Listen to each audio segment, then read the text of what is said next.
can see you. Do you like this place? Why are you not here? Look at this view. You have only recently opened the skies, so you can expect us soon. Well, I'm looking forward to see you here. Hello, Yeah. Peter. Jane, how are you doing? Very well indeed, thank you. This is the first weekend in 3 I've not been in the Mara, so I just timed that wrong, didn't I? Well, next time consult the Minister of Tourism and Wildlife. No, I'm already live. I'm already live. Have you seen the migration? I'm just Yes. Yesterday we saw a beautiful migration, and also after this we are going for the crossing. Nice. There. Yeah. I saw that classic one of the zebra crossing and then one of them disappearing as a crocodile came along and got it. So I'm going live also now. We also have the governor with us. Okay.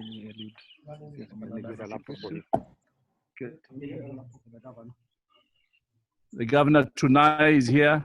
We have Ambassador Jane Marriott, the High Commissioner. Hi, Jane, Your Excellency. And then we have our ambassador in the UK. Hi, how are you? Yeah. And most importantly, hello, Eliud Kipchoge, one of my heroes. Hi, Jane.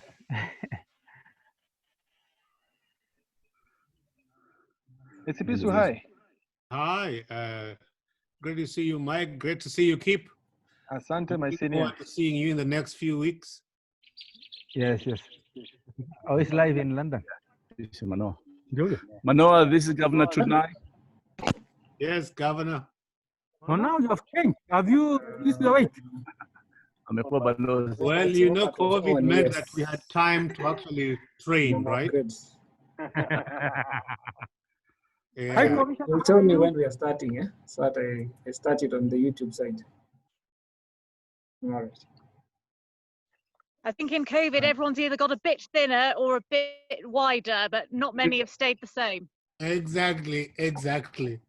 Apart from possibly you, Eliud, because I understand you've still been sort of tearing around the globe and sort of stopping for a breath every 4th lap of the planet or something.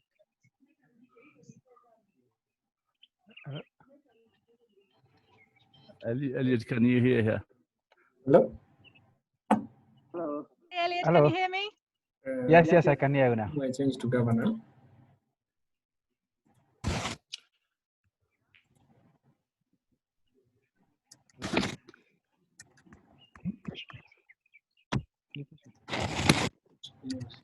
All right. Yes, okay.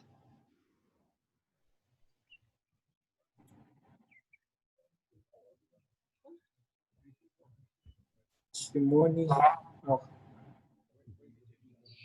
They changed.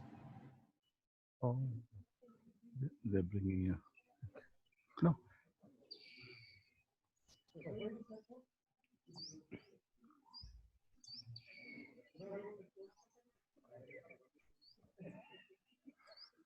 Eliud, how's your training going for the London Marathon? It's going on well. I'm looking forward to run in London again. And also to... It's going to be a bit different this year, a bit different from your record-breaking one last year. Yes, but I think it will be a circuit, but it will consider also, if we smash the record, it will consider them as a world record. I hope the park That's will what we're all hoping. How is the park, Manoah? I think you are living there. Yeah, well, St. James's is a great park. I think you will find the circuit as good or better than Vienna. So this will be a good one. I'm a bit worried that, what is it, 18 laps around? I'm a bit worried that it might get a bit boring, but maybe the Queen will come out and wave, although that might distract you, so actually we don't want that. Okay, good afternoon, everyone. Good afternoon. My name is Michael Kenya. I'll be a moderator for the afternoon on this webinar. Karibu sana, Jane Marriott. Karibu sana, Balala. Asante sana, karibu. Manoah Esipisu, karibu, as we wait for Governor to join us. And first of all, I would like to shoot my first question to Jane Marriott.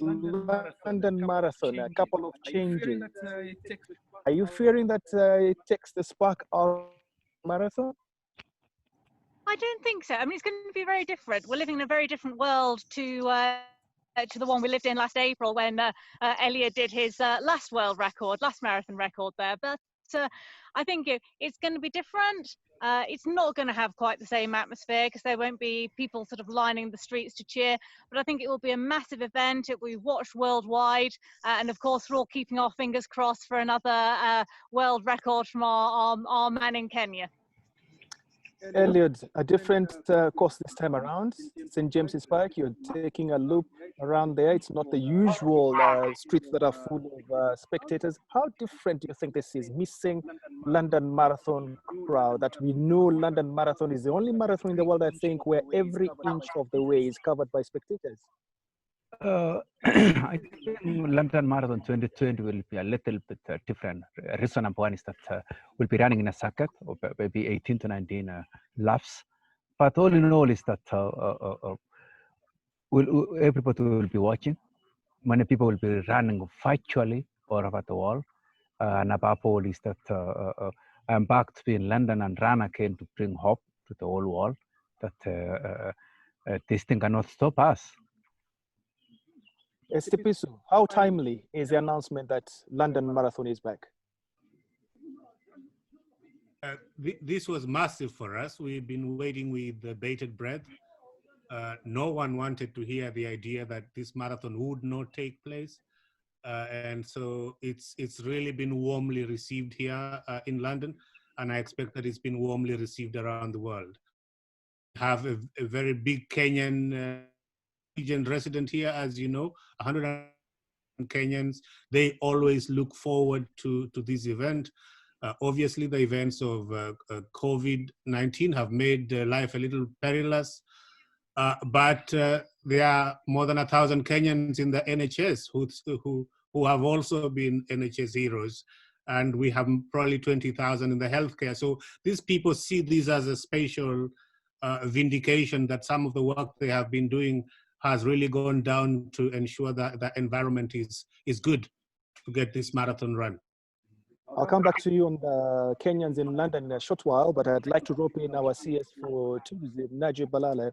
A good announcement yesterday on a weekend that you've gone full out to announce that our tourism is back on track. We are at the Mara, it's full everywhere that we have been. And in a short span, driving towards Serena, we've been able to catch almost all the big five. I mean, how massive is all the big five? I mean, how massive is this announcement, and how do we leverage on this moving forward?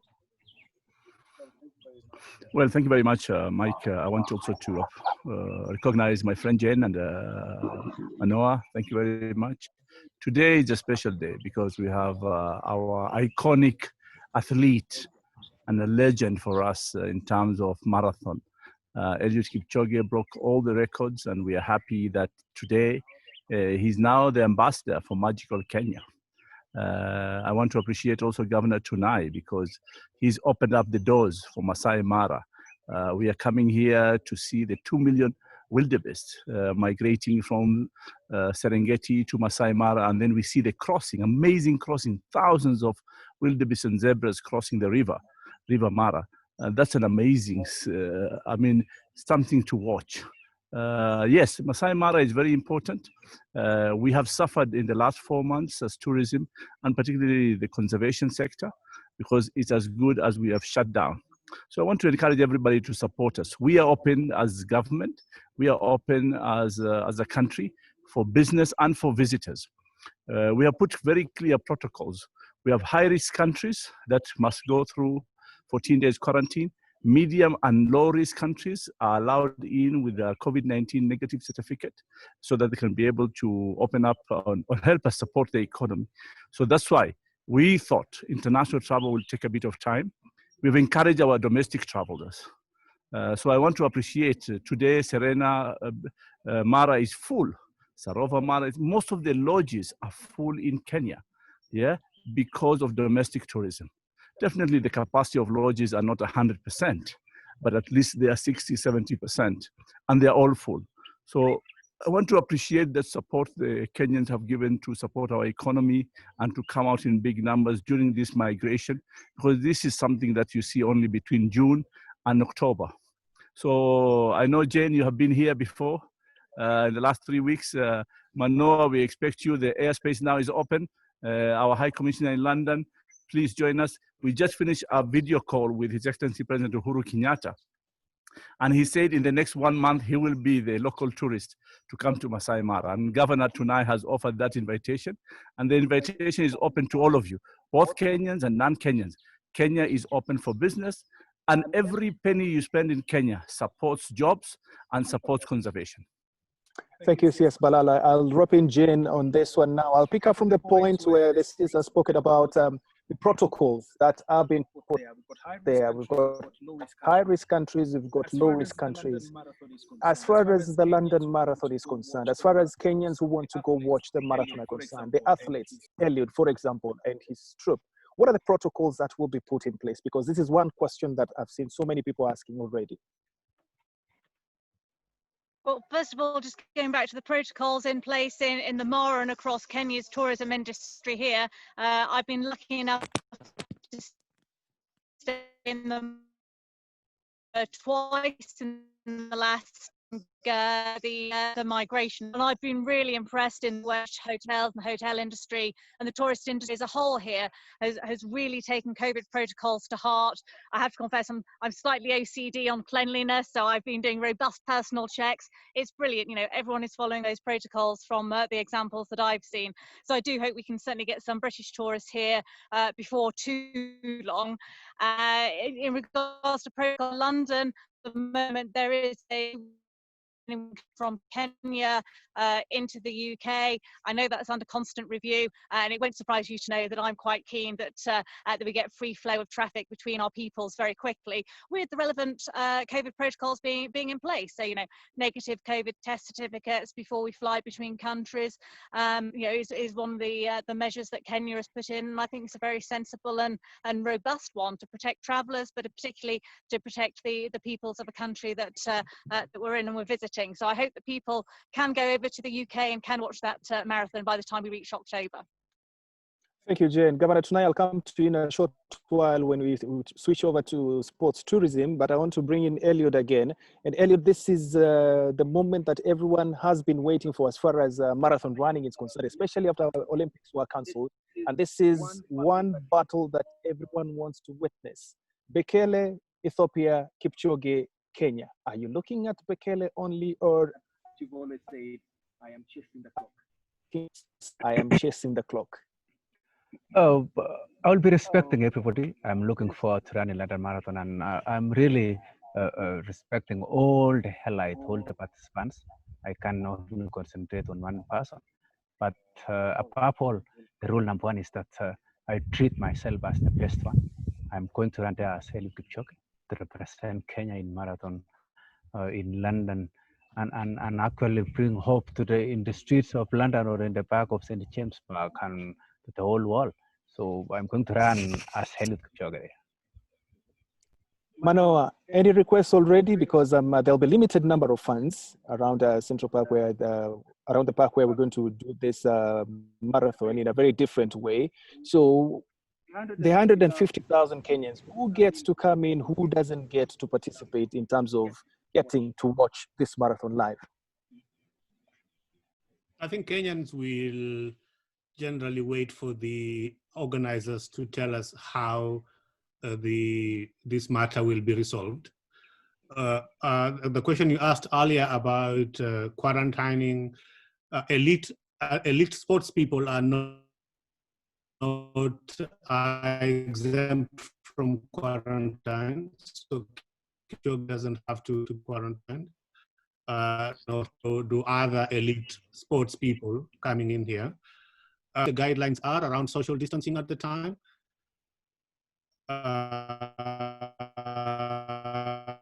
But we do expect that once that is clear, then it's a question of who gets in first. You get your space.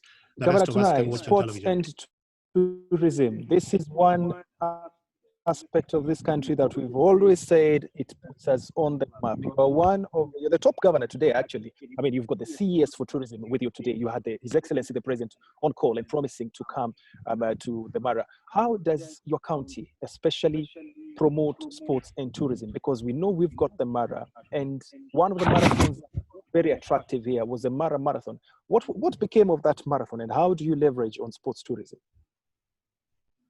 Thank you so much, Mike.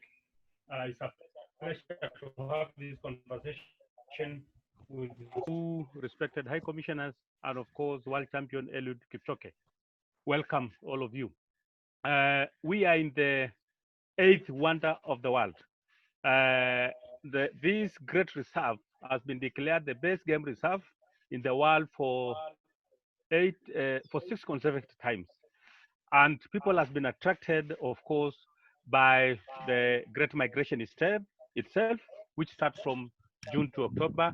And of course, this is a very important part of the greater Mara Serengeti ecosystem.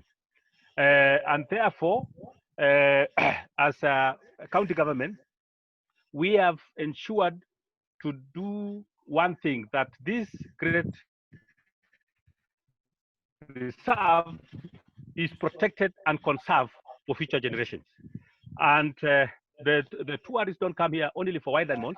There are others who come for culture. The rich Maasai culture is a great attraction to not only Kenyans, but the whole world.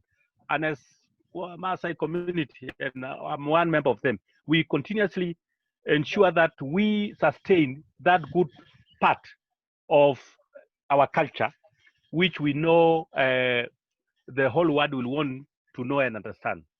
Now, coming to your question, we are very privileged today to have world champion Eliud Kipchoge. And as you know, that this county has produced a number of world champions. You remember from 800 world champion Billy Congela, you know of David Rudisha, you know of Manangoi. A good number of them actually come from this county. In fact, Rudisha come a few kilometers from here, the Maasai Mara Game Reserve. And therefore, as a county government, we continue to work with our youth to develop them, to position themselves to be great athletics in future. One of the things we have done is today, Narok Stadium, which is managed and looked after by the Narok County government, is one of the best in this country today.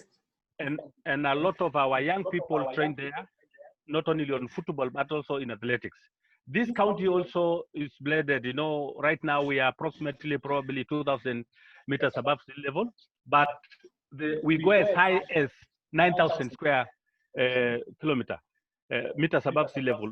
So we have a good, we have some good parts of this county which are suitable for athletics to develop themselves. So yes, sports tourism is very important for us, and we'll continue to support our youth. We'll continue to support our athletics. And thanks to Eliud Kipchoge, I know there are so many young people from Narok who are training in the North Rift, and we'll continue to support them so that they are able to advance their skills. Dixon Oma says, I'm a Kenyan alumni who studied tourism in Morocco. My question is, how can Kenya take advantage of a geographical position in the world to promote tourism? As compared to Morocco, domestic tourism in Kenya is not well embraced by Kenyans. How can the government and stakeholders come on board to promote the same, especially during and after this pandemic? I think this is for you, CS Balala. Thank you very much. Friend from Morocco, thank you very much. Definitely. Kenya is ahead in terms of domestic tourism than Morocco, than many other African countries. I think the new normal now is everybody will look inward and will appreciate that there is a market within so that they can be able to tap onto.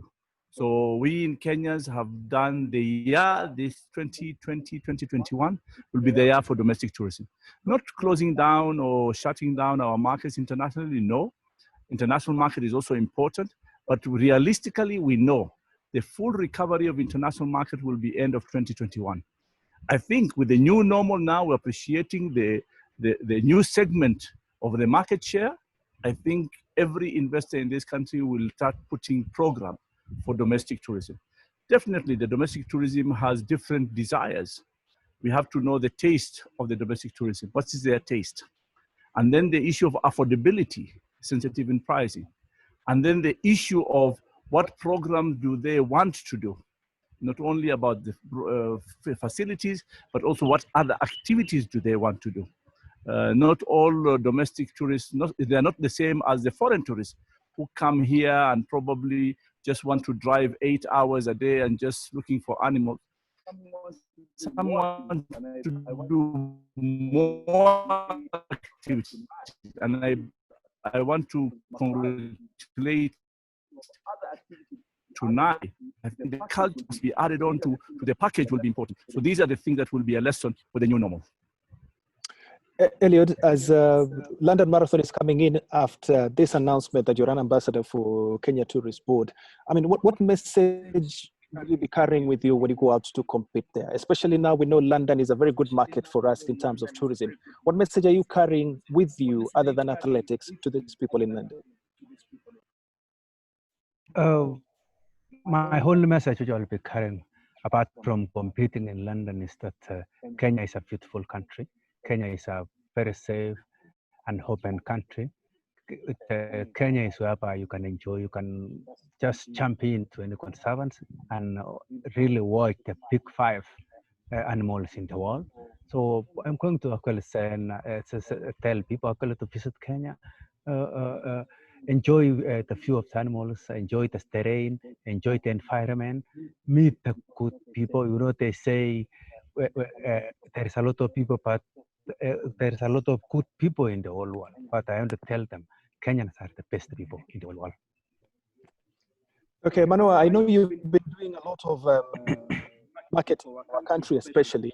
And my question would be, what is the biggest challenge in terms of bringing people for tourism other than sports? Because we've got major events happening in Kenya. If you look at Sapphire Rally is back right now. If you look at PGA Golf with the Kenya Open. If you look at Under 20 World Athletics Championship will be coming to Kenya next year. This year in September as well, we've got the Continental Tour. How do we leverage on this events to make sure that we position our country in a way that when people come here, they don't just come as sports participants, but they also take a few days, a few weeks actually to tour our country and get to see what's good for us? I think the key thing really is timing. We have to continue to engage with the sports federations to ensure that the timings we are getting for our events fall within the global terrain that makes the timing perfect for us. Golf, for instance, I'm sure those discussions continue with the European tour. I think with athletics as well, that should be so.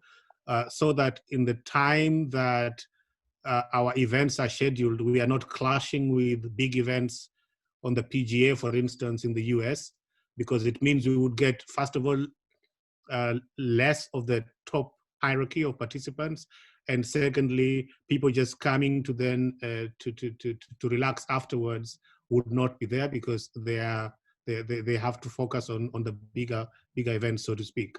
But if we do that, then the second thing just becomes marketing. CS Balala is doing a lot of good work there already. And it's really a question of focusing on your key markets and ensuring that the messaging gets sustained. Obviously, there's no point going around the world with the same message. You target specific markets with specific messaging so that those people see what it is for them that you are offering, and you should be able to get across the finishing line. Benjamin Mwaka, who is a journalist, is asking, this one is to Kipchoge. In terms of training, are you in the right shape to face the world finest athletes during the upcoming London Marathon, putting into consideration the coronavirus shutdown that has forced all camps and training facilities to be a no-go zone in a bid to tame the spread of the deadly disease? Eliud? I've been training very well. I've been training in a high profile and with high profile coaching. I think I'm in a good shape. but still 2 months to come. I'll be in a better shape in the next 2 months to actually face most competitors in London. How has your training changed actually, Eliud, in terms of with social distancing, with no training camp? Are you doing anything differently other than working from home? I'm really training in a good way. For the last 3 months, I've been really training alone and getting some few guys, like 3 people, so that we keep a social distance, and putting a bike in front of us so that they can keep our momentum in the right gear.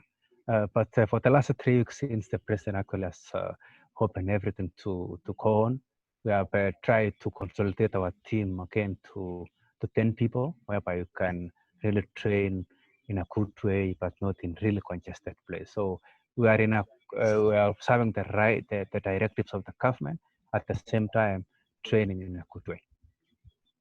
Okay, this one is from Mukavana Georgia. Says, good afternoon, guys. Just wanted to congratulate Eliud on his new role. Big up, bro. That's what he says.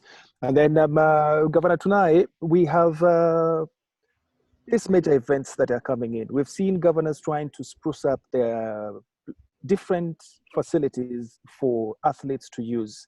I mean, Narok Stadium has been a cry for Manangoi, for Rudisha, and all the athletes from this area, where they're saying that we need a facility that can work towards improving the training facilities, improving the areas that we train in as athletes. How do we leverage the county government? What have you put in place other than that Narok Stadium? Do you have a budget that actually takes care of sports development with you? Thank you so much, Mike. Yes, we have a Department of Social Services at the county government, whose main responsibility, among others, is to develop skills among the youth, not only in athletics, but in football, girls in volleyball and football also. Depending on whatever skill the youth has or want to advance, we as the county government has always been at hand to ensure that we assist the youth to develop their skills. So yes, we do have a budget. I know that due to this pandemic, a lot of our budgets had to be readjusted to meet the cost of this pandemic. However, we still have some money, at least at the county government, to ensure that we continue to enroll their youth to develop their skills. Yes, Balala, I'll come to our local sports events that we have. We've got major events. I will label for you a few. Let me name a few. In Marala, on the northern part, we've got the Camel Derby. When you go to Lamu, we've got the Lamu Festival that has got the donkey rides. To the other side of the world, where I come from Suba, and in Rusinga Island, we've got the Rusinga Festival that has got a lot of competition in terms of rowing, in terms of swimming, in terms of sports that Kenya is not known for so much. But if you look at the following they have, is massive. But the question that is always asked, and so many people ask me, is why didn't we see this event being promoted? Why can't we have support from the relevant authorities to make sure that we come and see Rusinga Island, whereas we are enjoying the festival in itself? Where's the disconnect between these local events that can actually attract a lot of tourists, both local and international? Well, first of all, we have been supporting the Camel Derby in Marsabit. We have been supporting the Lamu Cultural Festival. We were supposed to engage ourselves with the Rusinga Festival, the Cultural Festival in Rusinga this year, but unfortunately because of COVID. But the most important thing actually, these events are local events. I also expect the county government to take a lot of interest in developing these events. Our job will be to promote them. We need these events to reach at a level of a threshold of international, so that we can be able to promote them international. But also we have participated in these events also because they encourage domestic tourism. Our domestic tourism program includes the local events like the Marsabit Camel Derby. But again, I think we need to work together with the county government, the relevant ministry, which is Ministry of Sports and Culture, so that we can be able to develop these events, so that when they happen, they don't become a political platform where politicians make statements. I was talking to Governor Tunai here. I went to Jamaica, to the Independence Day of Jamaica, 50th Independence Day of Jamaica. And with President Uhuru Kenyatta, he was the chief guest. And there was not a single speech given by any public leader, neither any politician. Everybody was up, dancing, celebrating the 50th anniversary of the Jamaican independence. But when we come here, and I monitored most of these cultural events, they become political platforms. And Governor Tunai was saying he wants to bring the way the Jamaicans do, so there are no speeches, so that we can allow the traditional dancers to perform, the musician to sing, and we can all sing together. And that should be the spirit, rather of us making cultural festivals to be a political platform to fight each other politically, or to raise profiles for newcomers. I think this is a mindset that we need to change, particularly now with the new normal after COVID. Yes, Balala, this is still to you. Bukavana is asking a question. Says, guys, COVID-19 has really hit the tourism sector. How do we resurrect this sector? I think you've touched on it before in a press conference, but it will be nice to recap again, just to tell us, how do we resurrect this sector, especially after the effects of COVID-19? Truly, the tourism sector has been affected, not only in Kenya, but globally, and the whole economy has been affected. So we need to think afresh, rethink about tourism. Probably we need to refresh what we want to do in tourism. So yes, we need to look inwards, and then as I said, domestic tourism is important. We need to appreciate that domestic tourism has a different taste, different desires, and also they are sensitive to some other aspects like pricing. We need to adjust to those issues for us to resurrect the tourism sector. We cannot just sit down here and think, oh, now COVID is about to finish, things will go back to normal. No, my friends, there is now first, within COVID, what are we doing now to survive? Then post-COVID, which is now the new thinking and the new repackaging of our products. So product development is key. And then readjusting the marketing strategy that we have. And we have seen of late, despite there's no tourism, Magical Kenya has been all over. Even I did a virtual tour on a safari.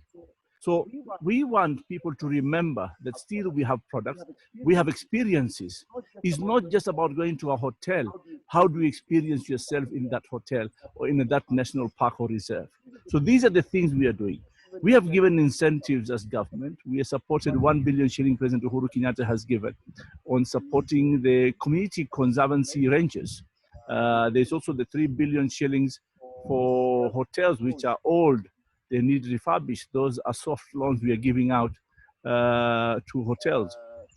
And then we have reduced VAT to 14%, and we have reduced past 5%. But also we in Kenya Wildlife Service, we have given 50% discount of all our park fees to support the domestic market as well.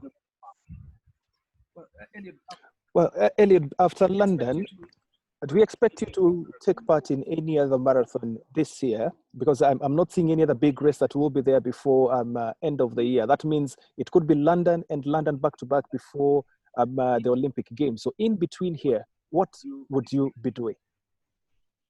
Oh, I think after London, I need to come back and do other things.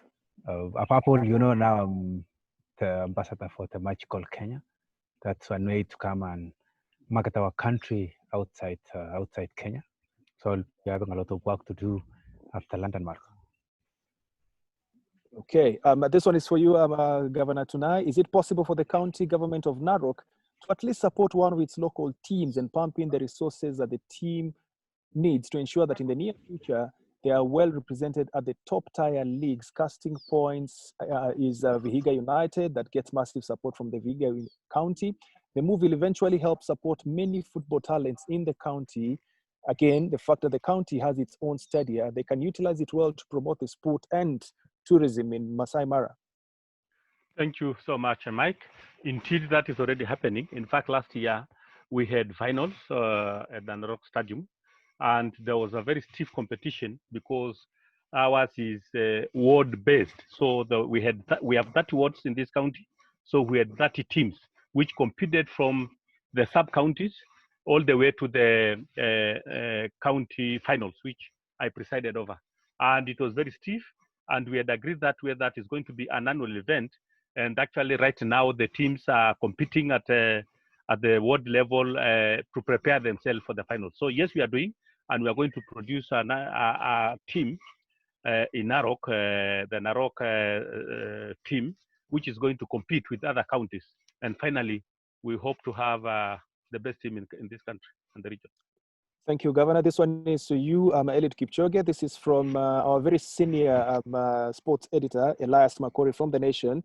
He says, psychologically speaking, athletes have been out for a long time without competition. And now we have a big event like the Virgin London Marathon upcoming. Do we expect fast times due to the longer recovery periods or slow times due to lack of competition? You recently said that you will do something special in London. I think we'll come back, all the athletes will come back stronger, more than actually people expect. COVID actually it's both in an opposite way, but people have been working behind the scenes and training very well. So we expect a strong comeback. Well, still from Makore, CS Balala, this one is yours. Is there an interministerial plan to boost sports tourism, especially given the limited allocation from Treasury to the Ministry of Sport, Culture and the Arts? In some nations, ministries of foreign affairs, sports and tourism team up to create funds for sports projects. Also, what is the ministry doing around the Kenya Open Golf, Sapphire Rally and Kipchoge Classic? That is the most immediate one coming in September on the 26th. CS Balala. Thank you very much. We are working very closely with the Ministry of Sports, my sister, CS Amina Mohammed. We're also working very closely with the Sports Fund, which is the one that is financing all those sports activities. Definitely, we don't have budgets to finance it as the Ministry of Tourism. The budgets are with the Ministry of Sports. But we identify which is a strategic event that we need to bring to this country or even to sponsor. So these are the things that we work very closely with the CS Amina and the Sports Ministry and the Sports Fund, because without them, they have the resources. And I'm glad so far we have committed ourselves already. Kenya Open is already on. We have financed Kenya Open before, and even this year we have financed Kenya Open.